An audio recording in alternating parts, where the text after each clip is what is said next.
खिड़की से बाहर झांक रहा था मैं। बारिश की वो बूंदें जमीन से आसमान की तरफ उठ रही थीं। क्या चल रहा है मेरे मन में ये सवाल उठ रहा था, लेकिन सवाल जितने भी हों जवाब नहीं मिल रहे थे, बल्कि सवालों के ऊपर और सवाल आते जा रहे। और अब तो ऐसा लगने लगा था ये दुनिया ही रहस्यों की है, इस दुनिया से बाहर निकला ही नहीं जा सकता। तब मेरे कंधे पर सिया ने हाथ रखा था। फिर मैंने उसे गले से लगा लिया।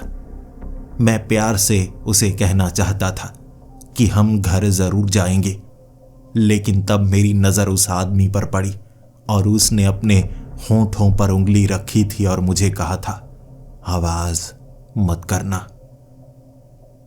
हम किसी तरह से कुएं से निकल तो आए थे, लेकिन यहां पहुंचने के बाद समझ में आया आजादी ये भी नहीं है, ये भी एक कैद की तरह ही है। एक दुनिया से निकलकर हम दूसरी दुनिया में आ तो चुके हैं, लेकिन यहां तो उससे भी ज्यादा भयानक घटनाएं हो रही हैं। नजरें हमारी उस कुएं पर टिकी हुई थी। यहां कुएं में पानी के अंदर घुसते वक्त हमने आवाज लगाकर कहा था, यहां से बाहर निकलने का रास्ता है। इसीलिए हम इंतजार कर रहे थे, कोई और आएगा हमारा पीछा करते हुए, बचने की कोशिश कोई और भी करेगा। लेकिन नहीं, कोई नहीं आ रहा था। उसके बाद हम वहीं पर बैठे रहे, इंतजार करते रहे। धीरे धीरे समय बीता जा रहा था, जिसके बाद जब बारिश रुक गई, इसे बारिश कहेंगे या कुछ और, बूंदों का जमीन से निकलकर आसमान में बादलों में जाना, इसे भी तो बारिश ही कहा जाता होगा। लेकिन अब बारिश रुक चुकी थी और आसमान में चांद नजर आने लगा था। यहां पर भी बिल्कुल उसी तरह जब बारिश रुकती है तो रात हो जाती है। तब उस आदमी ने बोलना शुरू किया था, सब लोग नीचे आ जाओ और तुम्हें समझना होगा यहां रहना बहुत ज्यादा मुश्किल है, यहां खतरा भी बहुत ज्यादा है और बारिश में तुम लोग आवाज नहीं कर सकते। बाहर जा सकते हो कहीं भी, लेकिन सुरक्षित रहने के लिए छिपना पड़ता है किसी ऐसी जगह जहां पर आवाज ना हो। अगर आप आवाज नहीं करते तो यहां और बहुत कुछ है जो आवाज करता है। मैं तुम्हें समझाता हूं।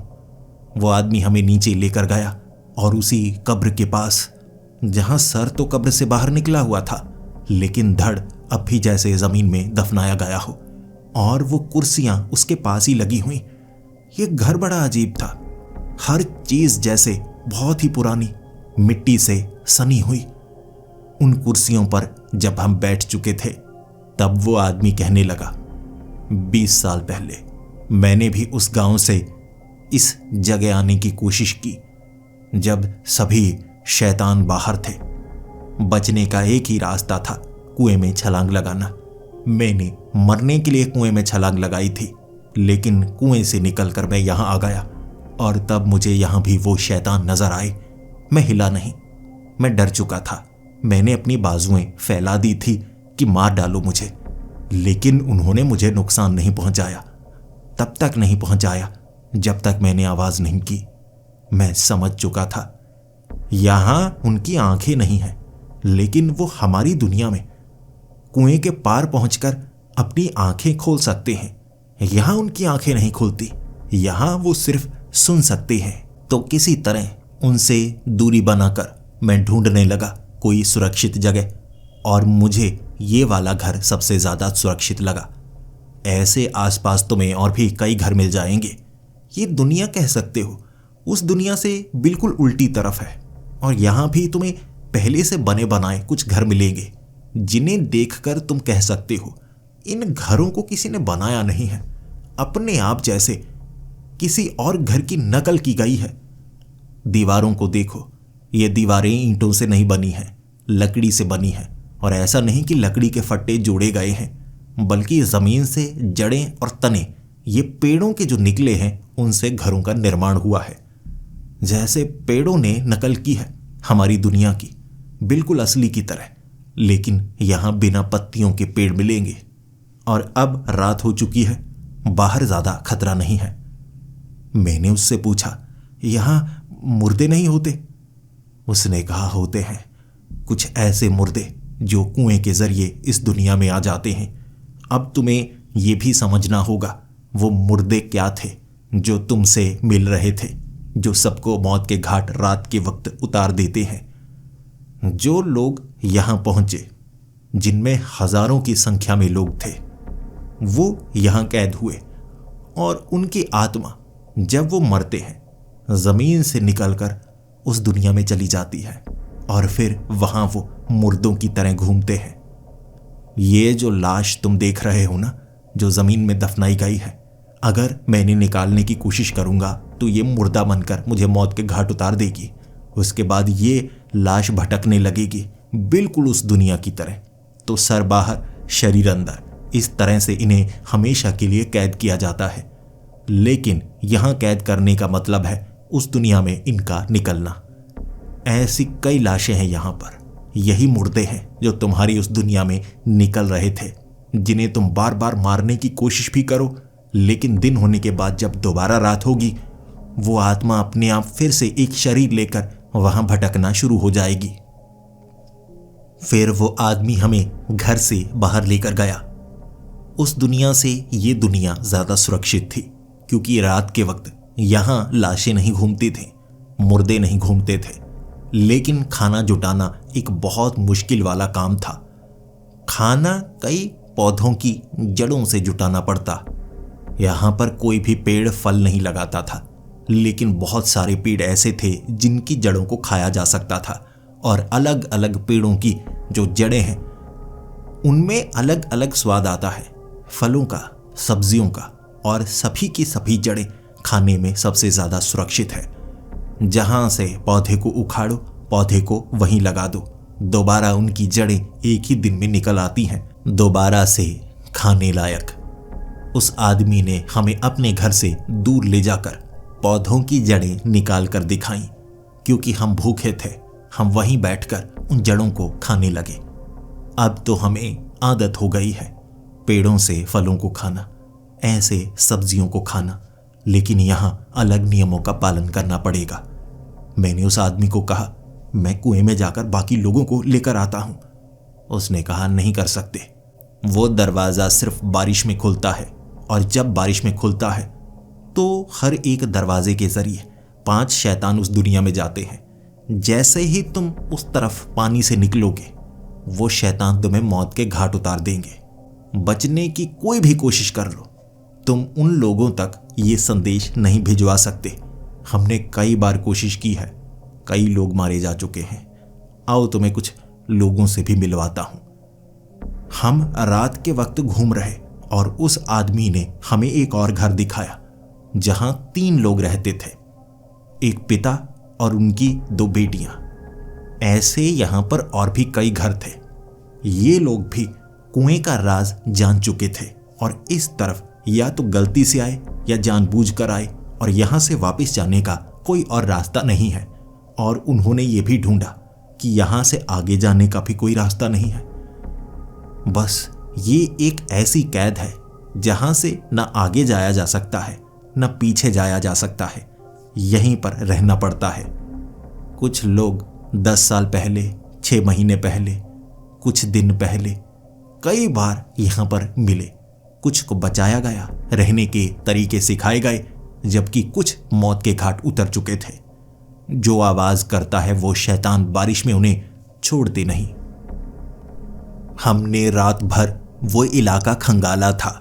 हम कई लोगों से मिले, जिसके बाद वापस उसी आदमी के पास उसी घर में आ गए, क्योंकि वहां से वो कुआं बहुत ज्यादा नजदीक था।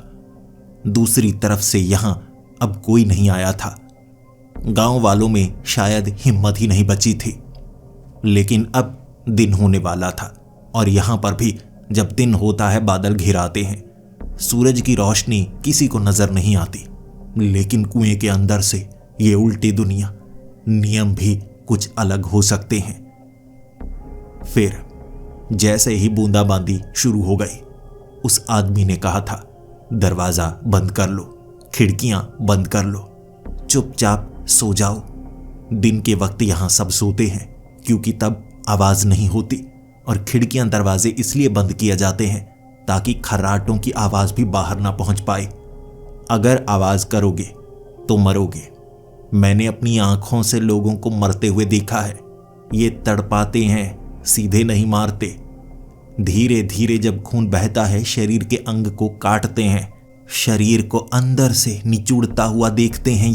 इन्हें ये अच्छा लगता है, महसूस करते हैं ये वो दर्द को। फिर ये बारिश का मौसम शुरू हो चुका था। बूंदाबांदी की आवाज काफी ज्यादा हो रही, इसीलिए बाकी आवाजें थोड़ी दब रही थी। मैं बाहर देख पा रहा था। वो खिड़की कांच की थी जिससे बाहर बड़ी आसानी से देखा जा सकता था और मैं बाहर देख पा रहा। वो जीव घूम रहे थे, लेकिन यहां उन्हें कुछ भी दिखाई नहीं दे रहा। बस आवाज से वो खींचे जाते। जैसे बारिश ज्यादा हो रही हो तो कहीं मिट्टी हल्की सी खिसकी, जिसकी आवाज हुई तो वो भागकर शिकार करने के लिए जाते, लेकिन वहां उन्हें सिर्फ मिट्टी मिलती तो मिट्टी में हाथ मार के फिर से वो धीरे धीरे घूमने लगते। कुछ को मैंने कुएं के अंदर घुसते हुए देखा और मैं जानता था सिर्फ 5 ही उस तरफ जा सकते हैं और गांव के लोग यही समझ रहे होंगे कि हम सब मारे जा चुके हैं। वो मौत से डरते हैं तो यहां आने की कोशिश उन्होंने की ही नहीं और अब शायद वो इस तरफ आ भी ना पाए, क्योंकि रास्ते में ही उस तरफ वो शैतान देखकर उन्हें मौत के घाट उतार देंगे। मैंने पर्दे लगा लिए थे। हम 4 लोग थे। एक वो आदमी जो हमारे सामने बैठा। हम उससे कुछ सवाल पूछना चाहते थे। हम यहां से बाहर निकलने की एक आखिरी कोशिश करना चाहते थे, लेकिन कुछ पता तो चले। मैंने कहा, बारिश जब होती है तब दरवाजे खुलते हैं। बारिश में ही हम इस भयानक सी दुनिया में आ घुसे और यहां से बाहर निकलने का रास्ता नहीं था। फिर बारिश ने कई दरवाजे खोले, क्योंकि हम आसपास कई बार घूम चुके थे। वो आदमी भी कई बार घूम चुका था, लेकिन उसे वो गांव कभी नहीं मिला। शायद वो जंगल में भी आने जाने के रास्ते तब खुलते हैं जब बारिश होती है। बारिश में ही ये कुएं का रास्ता भी खुला। उस दुनिया से यहां आने का रास्ता भी कुएं में, लेकिन यहां से आगे जाने का रास्ता भी बारिश में ही होगा। लेकिन पता कैसे चले वो रास्ता कहां है? वो आदमी कहने लगा, यहां पहले कई लोग देखे हैं मैंने। कुएं से दूसरी तरफ जाने की कोशिश की उन्होंने, लेकिन उसके सिवा यहां और कुछ नहीं है। मैंने कई बार दूर का सफर किया, वहां घर मिले, ऐसा लगा जैसे हमारी ही दुनिया हो, लेकिन कोई इंसान नहीं, बस बारिश में शैतान। और जब बारिश होती है छिपना पड़ता है। बहुत दूर तक देखा है मैंने। फिर मैंने सिया और बाकी सबको देखा और कहा, क्या तुम सब सफर करना चाहोगे? क्योंकि यहां अगर हम एक घर में छिपे रहेंगे, मुझे नहीं लगता हमें कोई खास फायदा होने वाला है। ढूंढेंगे, उनसे बचने का रास्ता है आवाज ना करना। उस आदमी ने कहा, यही नहीं, ये जमीन, ये दुनिया, ये जंगल, ये हमें देखते हैं, हमारे लिए खाना बनाते हैं, ये हमें कैदी बनाए रखना चाहते हैं। हर बार अगर हम यहां से भागने की कोशिश करेंगे तो हमें कुछ ना कुछ ऐसा ही मिलेगा जो हमें हमेशा यहां फंसाए रखेगा। ये दुनिया ऐसी ही है, और अगर तुम्हारा खून जमीन पर पड़ता है तब उन्हें पता लग जाता है कि तुम कहां पर हो। याद रखना, अगर शरीर पर जख्म हो तो खून को जमीन छूने मत देना। अगर खून जमीन छुएगा तो उन्हें पता होगा तुम कहां पर हो, और उसके बाद वहां से तुम्हें निकलना होगा, वरना वो शैतान भीड़ बनाकर आते हैं और जो हश्र वो इंसान का करते हैं तुम देख नहीं पाओगे, तुम सह नहीं पाओगे। अगली रात हमने ठान लिया था, हम यहां पर रुकना नहीं चाहेंगे, आगे बढ़ना चाहेंगे और लोगों से मिलना चाहेंगे। जितने लोगों से हम मिलेंगे हमें उतनी जानकारी मिलेगी। हो सकता है यहां से बाहर निकलने का कोई रास्ता पता चल जाए। उस आदमी को अलविदा कह के रात के वक्त कुछ खाने पीने का सामान बैग में भर के हमने आगे बढ़ना शुरू कर दिया था। यहां से दूर कोई रास्ता तो मिलेगा। रास्ते में हमें कई घर मिल रहे थे, कई लोग मिल रहे थे जो चाहते थे कि हम उनके साथ वहां रुके रहें, लेकिन हम सफर तय करना चाहते थे, दूर निकलना चाहते थे।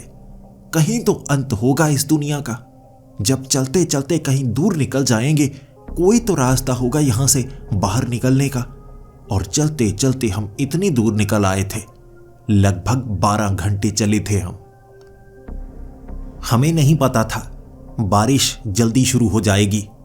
हमने कोई घर नहीं ढूंढा था। हम रास्ते पर, दूर दूर तक छिपने की कोई जगह नहीं थी। इसीलिए एक खाली सा पेड़, जिसके तने जरूर थे लेकिन उस पेड़ के ऊपर कोई पत्तियां नहीं लगी हुई थी, हम उसके नीचे बैठ गए। बारिश धीरे धीरे तेज होने लगी थी और हमने एक दूसरे के हाथ को पकड़ा हुआ। हम अब पूरे दिन इंतजार करने वाले थे। बारिश में हरकत करना समझदारी नहीं होगी। आसपास हमें वो शैतान नजर आने लगे थे। वो शैतान रात को बाहर नजर नहीं आते, सिर्फ दिन को ही नजर आते हैं। तो मैंने एक दूसरे से एक सवाल पूछा। उस दुनिया में जो शैतान थे वो कुएं के जरिए वहां आया करते थे, लेकिन यहां जब बारिश रुकती है तब वो कहां पर जाते हैं? कहीं ना कहीं से तो वो आते होंगे।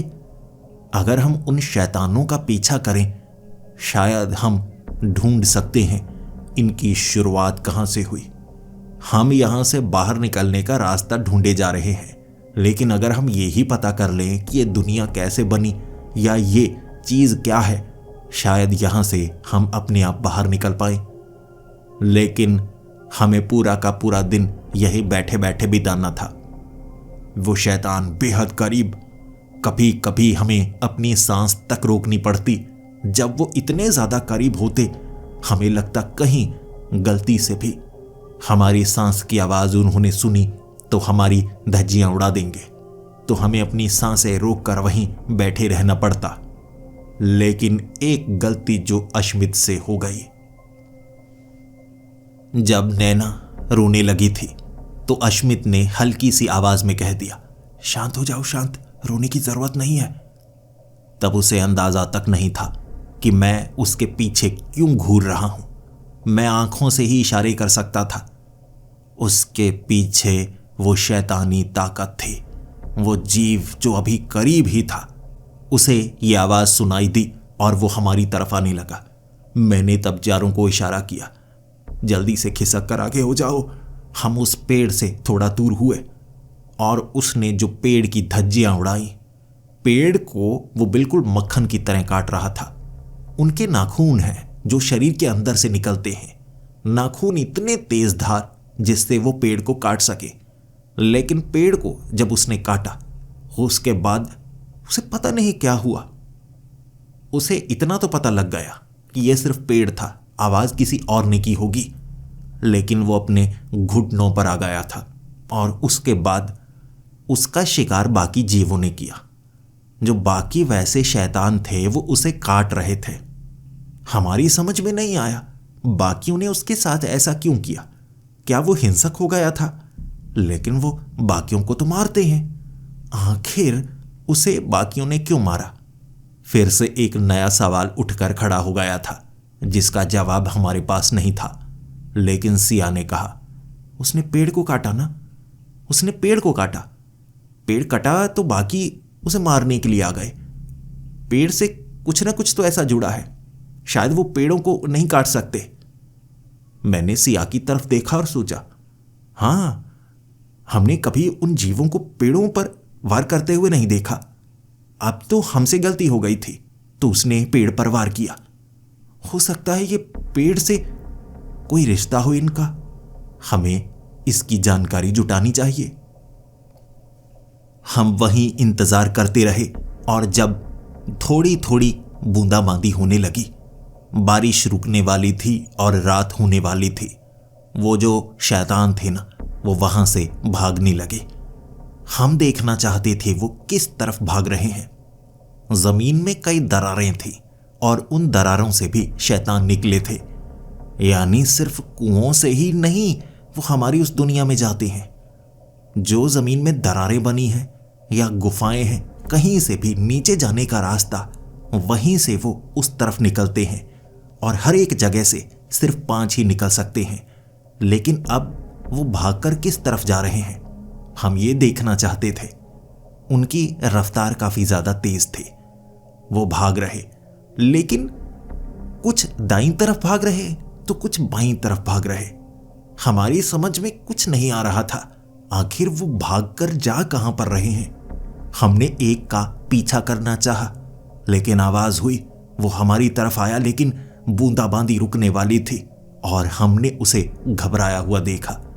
वो भागने लगा। भागते भागते वो एक पेड़ के करीब पहुंचा था। वो सबसे पीछे रह गया था, लेकिन फिर उसे हमने पेड़ के अंदर जाते हुए देखा। वो पेड़ में समा गया, कोई छेद नहीं बनाया, जैसे उसकी चमड़ी ही लकड़ी से बनी हो। वो पेड़ के अंदर चला गया, वो पेड़ का हिस्सा बन गया और उस पेड़ के आसपास सब्जी वाले कई पौधे लगे हुए। मैं बाकियों की तरफ देख रहा। ये तो पेड़ के हिस्से हैं, जैसे पेड़ से निकलते हैं और पेड़ में चले जाते हैं। वहां हमने खुदाई की और वो पेड़ को हमने कई जड़ों में पाया। यानी कि वहां जो छोटे मोटे पौधे निकले हैं वो अलग प्रजाति के पौधे नहीं हैं जिन्हें हम जड़ों से निकालकर खाते थे। वो भी उसी पेड़ का हिस्सा थे। यहां पेड़ फल नहीं लगाते, जड़ें लगाते हैं और थोड़ा दूर वो खाने लायक होती हैं। लेकिन अगर वो हमारे लिए खाना देते हैं तो उन्हीं के अंदर से जीव निकलते हैं। ये कैसे हो सकता है? वो हमें यहां रहने देना चाहते हैं या हमें मारना चाहते हैं? शायद इसीलिए जब उनमें से एक जीव ने पेड़ को काटा था तो बाकियों ने उसे खत्म कर दिया था। अब कुछ कुछ समझ में आने लगा था कि कड़ियां पेड़ से जुड़ी हैं। फिर मैंने सिया से बात की, अब हमें कहां जाना चाहिए। उसका भी कहना था कि हमें कोई घर ढूंढना चाहिए, लेकिन यहां आसपास कोई घर नजर नहीं आ रहा और आगे जाने में भी कोई खास फायदा नजर नहीं आता। हमें वापस जाना चाहिए। ये बड़ी जानकारी है जो किसी के पास नहीं है। अगर आगे हमें कुछ हो गया तो ये जानकारी हमारे साथ ही लोप हो जाएगी। कम से कम उन लोगों तक ये जानकारी पहुंचनी चाहिए। तो जिस तरह से लंबा सफर तय करके हम आगे बढ़े थे उसी तरह से हम वापस भी पहुंचे और वो आदमी हमें देखकर खुश था। हम भी उसे देखकर खुश थे और उसने पूछा, क्या कुछ मिला? दूर दूर तक कुछ नहीं है, मैंने भी सफर किया है। और मैंने उसे कहा, हम इसलिए वापस नहीं आए हैं कि हमें कुछ नहीं मिला, हम इसलिए वापस आए हैं कि हमें कुछ मिला है। वो जो जीव हैं वो पेड़ों से निकलते हैं, अजीब बड़े पेड़, जैसे कोई बरगद या पीपल का बड़ा पेड़ हो लेकिन उन पर पत्तियां नहीं हैं, इसीलिए हम बता नहीं सकते। वो पेड़ों का हिस्सा है और जो पौधे हैं वो भी जमीन से जुड़े हुए हैं, उन पेड़ों से छोटे और बड़े पौधे जुड़े हैं। वो आदमी हैरान हो गया, अगर ऐसा है तो वो पेड़ हमें मारना चाहते हैं या बचाना चाहते हैं? मुझे लगा करता था कि उस दुनिया में भी पेड़ फल देते हैं, हमें सब कुछ मिलता है, हर जगह सब्जी है ताकि हम जी पाए। लेकिन अगर वही पेड़ ऐसे जीवों को बनाकर छोड़ते हैं तो हम यहां कितने समय तक रह पाएंगे? मैंने उस आदमी को कहा, हमें उनकी एक कमजोरी तो मिल गई। आसपास जो पेड़ हैं वही उनकी कमजोरी है। यानी कि अगर हम आसपास खाने की चीजें ढूंढते रहेंगे तो पेड़ रहेंगे, पेड़ों को काटेंगे तो वो जीव भी उनसे निकल नहीं सकते। लेकिन इस इतनी बड़ी दुनिया में सभी पेड़ों को हम खत्म नहीं कर सकते, तो हमें कोई ऐसा तरीका ढूंढना होगा जो उनकी कमजोरी से जुड़ा हो। उन जीवों की कमजोरी हमारे लिए बचने का एक रास्ता हो सकती है और इससे यहां से बाहर निकलने का रास्ता भी शायद हमें मिल पाए। उस आदमी का कहना था कि तुम करना क्या चाहते हो? मैंने कहा, वही जो हमने वहां पर किया। वहां हमें पता था कि 5 ही वैसे जीव आएंगे, हमने उन्हें कैद किया, अब वो वहां पर मर भी चुके होंगे। यहां पर भी हम एक ऐसे ही जीव को कैद करेंगे, फिर वो उस पेड़ में जा नहीं सकेगा। देखते हैं रात के वक्त वो जीव खत्म होता है या नहीं, एक को पकड़ना होगा। वो आदमी तैयार हो गया और वहां आसपास के घरों में कई और लोग थे, वो भी हमारी मदद करना चाहते थे। हमें कई दिन लगे वो जाल बनाने में, लेकिन जाल बनकर तैयार था। कम से कम एक को तो हम पकड़ लेंगे, देखते हैं यहां क्या होता है। जब बारिश शुरू हो चुकी थी, हम सब घरों में दुबक चुके थे। वो जो पुतला बनाया गया था उसमें एक घंटी लगाई थी हमने। अपने आप छन छन की वो आवाज दूर दूर तक जाती, क्योंकि बारिश की बूंदें उस घंटी पर पड़ रही थी। आवाज की तरफ ही तो वो खींचे आते थे। चारों तरफ हमने ऐसे जाल बनाया था कि अगर घंटी तक एक भी जीव पहुंच जाए तो वो बाहर नहीं निकल सकता, और एक जीव सबसे तेजी से खिंचा खिंचा उसी तरफ आ रहा था। बारिश बहुत ज्यादा तेज थी। वो भागा भागा आ रहा, और जब उसने उस पुतले पर झपट्टा मारा था, वो पिंजरा बंद हो गया और वो जीव उसमें कैद हो गया था। हम दूर दूर घरों में देख पा रहे, हर कोई खुश था, चेहरे हर किसी के खिलखिला रहे, लेकिन आवाज कोई नहीं करना चाहता था। बाहर हर तरफ वो जीव भरे पड़े थे, लेकिन हमें रात होने का इंतजार करना था। वो चीख रहा था, चिल्ला रहा था। ऐसा लग रहा जैसे कई लोग चीख रहे हों, कराह रहे हों। वो इंसानों की तरह रोते थे, चिल्लाते थे, मदद मांगते थे। वैसे वो आवाज नहीं करते, लेकिन पकड़ में आने के बाद ऐसी आवाजें होती। वहां पर भी कुछ ऐसा ही हुआ था। बाकी उसकी तरफ खींचे आ रहे, जैसे वो बिना पकड़ में आए पहले गूंगे थे, लेकिन पकड़ में आने के बाद आवाज करने लगते, और उस आवाज की तरफ सब खींचे आते। हमारा जाल इतना मजबूत था, वो कुछ नहीं कर सकते थे। यहां पर हमारी दुनिया की तरह चीजें भरी पड़ी थी, लोहे की सलाखें, घर। हम बड़ी आसानी से सामान इकट्ठा कर पाए थे, और अब लोहे को वो काट नहीं सकते थे। वो जीव लकड़ी के बने थे, जिससे यह घर बना था, जिससे और चीजें बनी थी, लेकिन पिंजरा धातु का था। धातु के पिंजरे को कोई लकड़ी काट नहीं सकती। वो मजबूर। अब हमने एक शिकार किया था और इंतजार सभी कर रहे। उस पिंजरे को काटने की कोशिश वो जीव करते रहे, और धीरे धीरे जब रात होने का वक्त हो गया, बूंदाबांदी कम होने लगी थी, तो सब भागने लगे, और मैं एक ही चीज मांग रहा था, वो जीव भाग ना पाए और ना ही वो मरे, जिंदा रहे। मैं देखना चाहूंगा कि वो पेड़ के अंदर जाकर पेड़ का हिस्सा बन जाते हैं। अगर वो पेड़ के अंदर जा ही ना पाए तो उनके साथ क्या होगा। नजरें टिकी हुई, सभी भाग चुके थे। बारिश रुक चुकी थी। वो मरा नहीं, वो पिंजरे के अंदर ही था, और हमने अपनी आंखों से उसका रूप बदलते हुए देखा। वो एक इंसानी रूप में आ गया था, एक इंसान की तरह जमीन पर बैठा, जैसे उसका दिमागी संतुलन ठीक हो ही ना। लोग घरों से बाहर आ चुके थे। मैंने भी उसे देखा। उसके शरीर पर कोई कपड़ा नहीं था, क्योंकि पहले वो लकड़ी का जीव था, अब इंसान में बदल गया। लेकिन कैसे? मैंने उससे सवाल पूछा।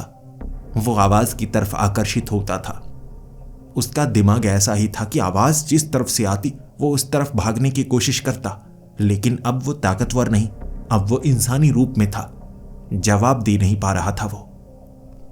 हमने उस इंसान से बात करने की कई बार कोशिश की, लेकिन वो कोई जवाब देता ही नहीं था, लेकिन आवाज की तरफ आकर्षित जरूर होता। वो लोग भीड़ बनाकर मुझसे उम्मीद लगाए बैठे थे।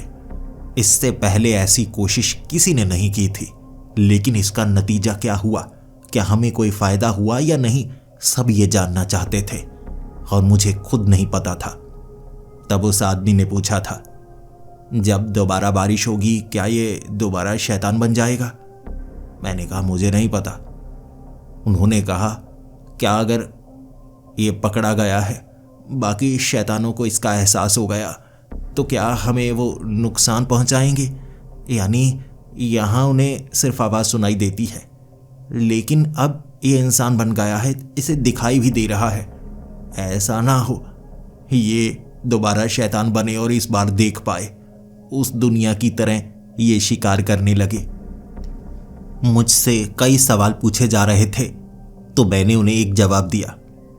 देखिए, मेरे पास दो रास्ते हैं। एक रास्ता है कि हम इंतज़ार करें, जब बारिश हो तब हम ये देखें कि क्या ये शैतान बनता है या नहीं, या इंसान बनता है। दूसरा रास्ता ये है कि हम अब पिंजरे को खोल दें क्योंकि ये इंसान है, और फिर देखें ये किस तरफ जाता है। अगर ये पेड़ में मिल जाता है तब हम कुछ तो समझ पाएंगे। चलो ये इंसान बनते हैं रात के वक्त, फिर आगे का आगे देखेंगे। मैं आप सबसे ये जानना चाहता हूँ कि हमें क्या करना चाहिए। ज़्यादातर लोग यही कह रहे थे कि एक शैतान को पिंजरे से बाहर नहीं छोड़ना चाहिए। हो सकता है ये हमें इंसान बनकर दिखा रहा हो क्योंकि अब ये कैदी हो गया है, और बाहर निकलते ही ये शैतान बन जाए और हमें मौत के घाट उतार दे। मैं भी इसी बात पर यकीन करता था, लेकिन अगर इसे हम पिंजरे में डाले रखेंगे तो इससे हमारा फायदा क्या होगा। सबने कहा कि एक बारिश वाला दिन और देखते हैं, तब हम ये देखेंगे क्या ये दोबारा शैतान बनता है या नहीं। इसके बाद पूरी रात बातचीत में निकल चुकी थी। सब घरों में दुबक चुके थे। बूंदाबांदी शुरू हो गई और बारिश की बूंदें उस पर पड़ रही, लेकिन वो शैतान नहीं बना था, बल्कि वो इंसान ही था। जिसके बाद और शैतान इकट्ठा होने लगे और वो शैतान पिंजरे में उस पर हमला करना चाहते थे, वो उसे मारना चाहते थे। वो इंसानी रूप में ही, अब बदला नहीं था। शायद अब वो इंसान बन चुका था। शायद ये सब जो शैतान हैं ये भी इंसान ही होंगे। अगर ये पेड़ में ना जाएं तो इन्हें भी ऐसे ही हम एक बारिश वाला दिन बाहर रोककर इंसान बना सकते हैं। फिर हम वो बारिश का पूरा दिन इंतजार करते रहे कि उसके साथ क्या होगा। वो उन शैतानों से डर रहा था, दुबका हुआ उस पिंजरे में। उन शैतानों ने उसे मारने की कोशिश की, लेकिन फिर उसने आवाज करना बंद कर दी। धीरे धीरे जैसे उसमें समझ आ रही थी, और ये एक अच्छा संकेत था। जब रात आई वो डरने लगा था, घबराने लगा था। अब आवाज की तरफ पीछा नहीं करता, बल्कि आवाज से डरता। वो हमें अब देख सकता था, लेकिन हमारे सवालों के कोई जवाब नहीं दे रहा। वो कौन है? आखिर वो कैसे शैतान बना? या वो अगर इंसान बन चुका है तो शैतान क्या है? वो किसी सवाल का जवाब नहीं दे पा रहा, लेकिन उसका खौफ हमारे लिए एक अबूझ पहेली बना हुआ था। हम उससे कई सवाल पूछ रहे थे और अब वो घबराने लगा, और उसने कहा था, मेरा सर फटने को आ रहा है। पहली बार वो कुछ बोला और इससे मेरी आंखें चमक गईं। सब उससे कुछ न कुछ पूछे जा रहे, और मैंने कहा, सब शांत हो जाओ, सब शांत हो जाओ। अब वो हमारे सवालों के जवाब दे सकता है। कम से कम वो बोल रहा है, कम से कम हम उससे कुछ बात तो कर सकते हैं। मेरा सुझाव था उसे पिंजरे से बाहर निकाला जाए। हम उसे पकड़ कर रखेंगे, बांध कर रखेंगे कहीं ना कहीं, लेकिन पिंजरे में नहीं रख सकते।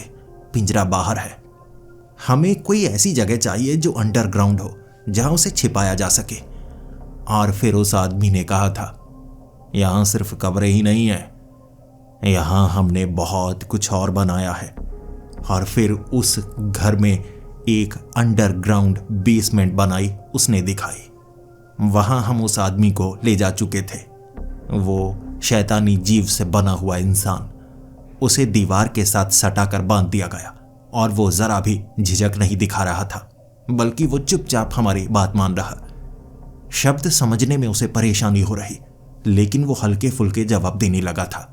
इतने समय से उसे भूख लगी थी, प्यास लगी थी। जब हमने उसे पानी पिलाया वो गटक कर पानी पी गया। खाना खिलाया वो खाना खाने लगा। जवाब हां और ना में वो दे सकता था, लेकिन अभी उसमें इतनी समझ नहीं थी। लेकिन आधी रात तक वो ठीक ठाक बात भी करने लगा, और सबसे आगे मैं था जो उससे सवाल पूछ रहा, कौन हो तुम? तुम इंसान हो या पहले शैतान थे जो अब इंसान बने हो? उसने कहा, शैतान इंसान में फर्क नहीं रहा है। तुम किसे शैतान मानते हो?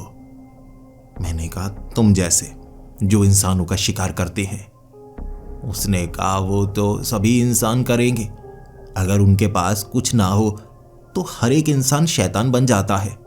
इंसान और शैतान में कोई खास फर्क नहीं है, लेकिन अगर तुम्हें लग रहा है कि मैं वो शैतान था और अब इंसान बना हूं, तो ये सच्चाई नहीं है। कभी मैं भी इंसान हुआ करता था, लेकिन फिर मैं शैतान बना, उस श्राप से जुड़ा जिससे वो बाकी सब जुड़े हुए हैं। हमारी बुद्धि काम नहीं करती। मैं वो महसूस तो कर पाता था, लेकिन उसे सही से समझ नहीं पाता था, और इतने समय से इतनी यादें मेरे दिमाग में थी, इसीलिए कुछ समझ में नहीं आ रहा शब्द कैसे बोले जाते हैं। अब अपने शरीर का कुछ इस्तेमाल करने लायक बना हूं तो तुमसे बात कर रहा हूं। फिर मैंने उससे पूछा, आखिर यहां चल क्या रहा है? ये कैसी जगह है? यहां से बाहर कैसे निकला जा सकता है? तो उसने कहा, बाहर कैसे निकला जा सकता है मैं नहीं जानता, लेकिन ये जगह असली कैद है उसकी। मैंने पूछा, असली कैद किसकी? तब उसने एक नाम लिया था, त्रिशाशासिस। ये नाम बड़ा अजीब था, सही से बोला नहीं जा रहा था, और वो बार बार इस नाम को दोहराने की कोशिश कर रहा, जिसके बाद वो कहने लगा, मैं वो नाम नहीं ले सकता। मैं इस मुंह से वो शब्द बोल ही नहीं पा रहा। जब मैं जीव के रूप में था वो शब्द बोल सकता था, वो इंसानी मुंह से शब्द पूरा निकाला नहीं जा सकता। लेकिन तुम्हें साधारण शब्दों में समझाता हूं। कोई ऐसा जो इस दुनिया का नहीं था, वो हमारी दुनिया में किसी और के द्वारा लाया गया एक प्राचीन रस्म जो कई जादूगरों ने मिलकर हिमाचल के उस हिस्से को हड़पने के लिए की थी। लेकिन वो अगर उस हिस्से को हड़प भी लेते तो आधुनिक दुनिया में किसी न किसी तरह से उस जगह पर दोबारा कब्जा कर लिया जाता। जैसे सेना आती, भारतीय सेना, या किसी भी तरह से वो जीत नहीं पाते। तो उन्होंने उस शैतानी जीव को यहां पर बुलाना चाहा, जिससे वो इस जमीन को अपने कब्जे में कर रखेंगे और कोई भी सुरक्षा को हानि नहीं पहुंचा पाएगा। लेकिन वो जीव उनके काबू में नहीं आ रहा था, क्योंकि वो किसी और ही दुनिया से यहां बुलाया गया था, वो शैतानी जीव। और जब तबाही मचने लगी, वो पूरा का पूरा इलाका उन जादूगरों ने कैद कर दिया, उस जीव के समेत कैद कर दिया। और ये है वो उसकी कैद। ये दुनिया और आसपास के इलाके में जितने भी इंसान थे, वो शैतानी जीव अपने काबू में कर चुका था, और हम सबको उसने ऐसा शैतान बना दिया। तब से हम उसके लिए काम करते हैं, क्योंकि वो हर किसी को अपने काबू में कर सकता है। हम उसके काबू में थे। मैंने तब उस आदमी से पूछा, कहाँ है वो? क्या आप भी यहीं पर है? उसने कहा, हाँ। उसने बाहर निकलने की कई कोशिश की। उन जादूगरों ने एक ऐसी कैद बनाई थी जिसे काटा नहीं जा सकता, तो वो यहां कैदी था। लेकिन उसने यहां से निकलने की एक बहुत बड़ी कोशिश की, जिससे उस जंगल में वो दुनिया का निर्माण हुआ जहां बारिश होती है, और उसकी ताकत से ये दुनिया जुड़ चुकी थी। लेकिन वो यहां से बाहर नहीं निकल पाया, बल्कि उस भ्रम वाली दुनिया का निर्माण कर दिया, जिसमें समय समय पर बारिश होने पर लोग फंसते चले गए, जैसे तुम फंसे होगे। वो पहली परत, बारिश के अंदर वो गांव, वो जगह जहां लोग कैद हैं, वो दूसरी परत, और कुएं के अंदर से यह सबसे बड़ी तीसरी परत, उसकी कैद। मैंने उससे पूछा, वो जीव है कहां पर? तो उसने कहा, हर एक पेड़ से जुड़ा हुआ, हर एक पौधे से जुड़ा हुआ, जिसे ताकत चाहिए, जिसे इंसान चाहिए। इसीलिए पौधे लगते हैं, फल लगते हैं, लेकिन वो हर चीज को अपने कंट्रोल में भी करना चाहता है। तभी हम जैसे शैतानों को वो छोड़ता है। वो किसी ऐसे आकार में है जिसकी तुम्हें उम्मीद नहीं होगी। वो एक पेड़ के रूप में है, इस दुनिया का सबसे बड़ा पेड़, जिससे छोटे पेड़ निकले हैं, और उन छोटे पेड़ों से छोटे पौधे, और हम भी उसका हिस्सा बन चुके हैं। इसीलिए उन्हीं पेड़ों में समा जाते हैं, और फिर से बारिश होने पर हम पेड़ों से निकलने लगते हैं। ये उसकी ताकत है। मैंने उससे पूछा, तो यहां से बाहर निकलने का रास्ता क्या है? क्या कोई रास्ता नहीं है? उसने कहा, अभी तक तो कोई रास्ता नहीं हो सकता। मैंने तो कभी नहीं देखा, कभी महसूस नहीं किया। अगर हम यहां पर पकड़े जाएं तो इंसानी रूप में आ सकते हैं, लेकिन ऐसा इससे पहले किसी ने नहीं किया। हमारी कैद वो बारिश थी जो हमारी सोच समझ से परे थी। लेकिन अगर हम कुएं के जरिए उस दुनिया में जाते हैं, वहां जो रुकेगा वो मारा जाएगा। तुमने मुझे यहां कैद किया तो मैं एक इंसानी रूप में आ चुका हूं। बाकियों के साथ भी ऐसा किया जा सकता है। मेरी जानकारी में तो ऐसा कोई रास्ता नहीं जो यहां से हमें बाहर निकाल सके। फिर मैंने बाकी लोगों से बात की, क्योंकि मेरे दिमाग में एक तरीका आया था। वो आदमी जानता था वो बड़ा पेड़ कहाँ है। जहां बड़ा पेड़ है वहीं ताकत है, जहां ताकत है वहीं रास्ता भी होगा। हमें उस जगह जाना होगा, उसके आसपास रहना होगा, भांपना होगा। कोई दरवाजा खुलता है क्या? कोई रास्ता मिलता है? ये कैद है जो उसके लिए बनाई गई है, लेकिन शायद इंसान इस कैद से निकल पाए। वो आदमी रास्ता दिखा रहा और हम सब उसके पीछे पीछे थे। रात का वक्त था और दिन होने से पहले पहले हमें वहां पहुंचना था, लेकिन आधे रास्ते पर ही बारिश शुरू हो चुकी थी। दिन होने वाला था और वहां छिपने के लिए एक गुफा थी। हम उस गुफा में अंदर घुस चुके थे। वो भी बचना चाहता था। वो दोबारा वो शैतानों का हिस्सा बनना नहीं चाहता था, लेकिन हमें चुपचाप रहना होगा। वहां गुफा के आगे पत्थर को सटा दिया गया और हम शांति से एक दिन निकालना चाहते थे, लेकिन उस गुफा में कई चित्र बने हुए, कई चिन्ह बने हुए, साफ साफ इंसान बनाए गए थे जो जादू कर रहे। ये एक कड़ी थी जिसे मैं समझ पा रहा। नैना भी, जो कि एक आर्कियोलॉजिस्ट बनना चाहती थी, वो देख पा रही। ये वो चिन्ह है जो इसलिए बनाए जाते हैं ताकि किसी को समझाया जा सके, कुछ बताया जा सके। उन चिन्हों के जरिए एक कहानी जो हमारी आंखों के सामने नजर आने लगी। जादूगरों ने वो दरवाजा खोला, यानी ये जादूगर। दरवाजे से एक ऐसा जीव निकला जो पेड़ की तरह था। वो पूरी धरती पर काबू पा सकता था, लेकिन वो एक शैतानी पेड़ की तरह था जो ना सिर्फ काबू पाता बल्कि खत्म कर देता। तो उसके लिए ये कैद बनाई गई। और जिस रास्ते से किसी और दुनिया से वो यहां पर आया था, वो एक ऐसा छोटा रास्ता है जिससे वो पेड़ अब वापस नहीं जा सकता, क्योंकि उसका आकार बड़ा हो चुका है। जैसे ही किसी और को उसने सूखा, उसका आकार बड़ा हो गया। जैसे एक छोटे से बीज से एक पेड़ बनता है। बीज को एक छोटे से छेद में डाला जा सकता है, लेकिन इतने बड़े पेड़ को छोटे से छेद में डाला नहीं जा सकता। वो जो छेद है वो रास्ता है किसी और दुनिया में जाने का, और हमारी दुनिया में आने का भी। बिल्कुल साफ साफ चित्रों में समझाया गया। जहां पेड़ है वहीं वो रास्ता है, लेकिन वो पेड़ खौफनाक शैतानी पेड़ है। बाहर से भयानक आवाजें आ रही, और आज वो जो जीव थे वो सच में बड़े गुस्से में लग रहे, दीवारों को खरोंच रहे थे। लेकिन हम चुपचाप वहीं पर रहे। जब रात आई, हम चलकर उस पेड़ तक पहुंचे थे, और वो पेड़ जिसके बीच बना एक छेद, इतना विशाल पेड़ था, बिना पत्तियों वाला। उसके तने आसमान तक जाते थे। इतना विशाल पेड़, और नीचे गुफा की तरह उस पेड़ में बना हुआ छेद। जब हम उस छेद के करीब जाने वाले थे तो पेड़ के अंदर से जीव निकलने लगे। यह वही जीव थे जो एक झटके में इंसानी रूप ले लेते। उसके बाद वो इंसान चकराए हुए, लेकिन मुझे पता था ये क्या हो रहा है, और उस आदमी को भी जो पहले शैतान था। पेड़ खुद को बचाने की कोशिश कर रहा है। वो जीव भेजना चाहता है, लेकिन दिन नहीं, ये रात है, और रात में जितने भी जीव हैं वो तो इंसानी रूप में आएंगे, लेकिन कुछ समय तक उनमें सोच समझ नहीं होगी।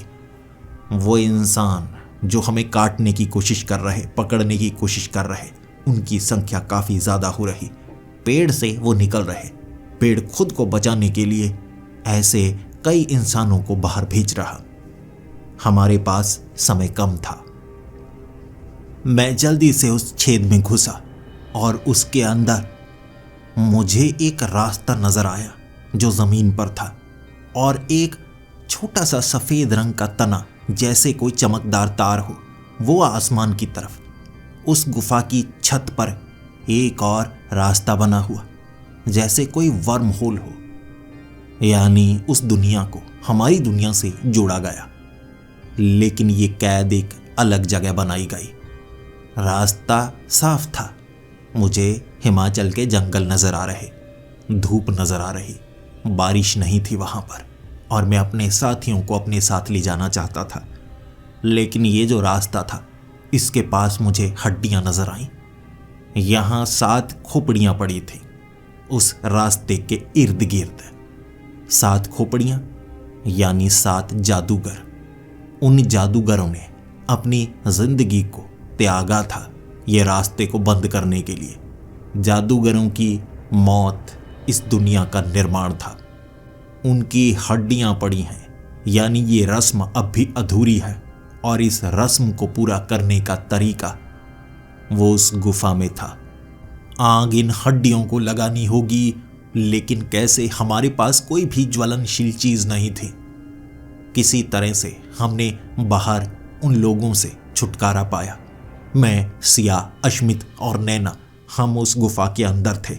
हम किसी तरह से अपनी दुनिया में वापस जाना चाहते थे। बाकी लोग भी यही चाहते थे। लेकिन वो पेड़ अब हिलने लगा था, शायद अपनी जगह बदलना चाहता हो। लेकिन समय कम, हमारे पास रास्ता था। हम सीधा उस छेद में, और दूसरी तरफ हम जंगल में थे। धूप निकली हुई थी, लेकिन मैंने वो छेद को देखा। वहां मुझे खोपड़ियां नजर आ रही। हम भाग सकते थे, लेकिन मैंने भागने में समझदारी नहीं समझे। मैं ढूंढने लगा कोई तरीका। वो खोपड़ियां, वो हड्डियां, उन्हें आग लगानी होगी। यह जादू को हमेशा के लिए खत्म करना होगा। अश्मित की जेब में लाइटर था, लेकिन हम बाहर निकल चुके हैं। उसका कहना था, अब वापिस मत जाओ। लेकिन मैं ये सब खत्म करना चाहता था। मैं उस छेद से वापिस गया और लाइटर से अपने कपड़ों को जलाकर उन हड्डियों को उसमें लपेट दिया, और जब आग धधकने लगी, वो जो छेद था बंद होने लगा था। उससे पहले पहले मैं वापिस आ गया, और जमीन में बना वो छेद बंद हो चुका था। हम आजाद हो चुके, आसमान को देख रहे। वो लोग बचकर वापस नहीं आ पाए, क्योंकि वो भीड़ उन्हें दबोच चुकी थी।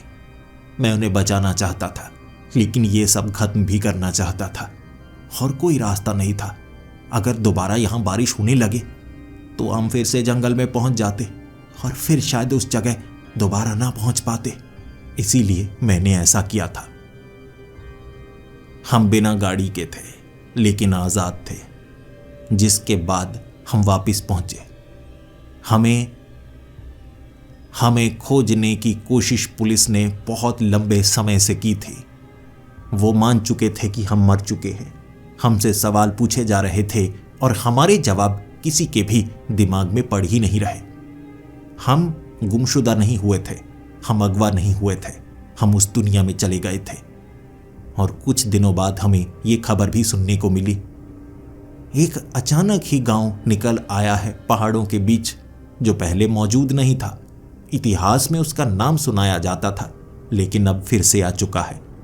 कई लोग दावा कर रहे हैं वो दुनिया मौजूद है, और हम उससे बचकर निकले हैं, क्योंकि उस दुनिया का खात्मा हो चुका है। ये वही लोग थे जो वहां पर कैद हुआ करते थे। शायद वो दुनिया के खात्मे के साथ, उस पेड़ के खात्मे के साथ सबको आजादी मिली।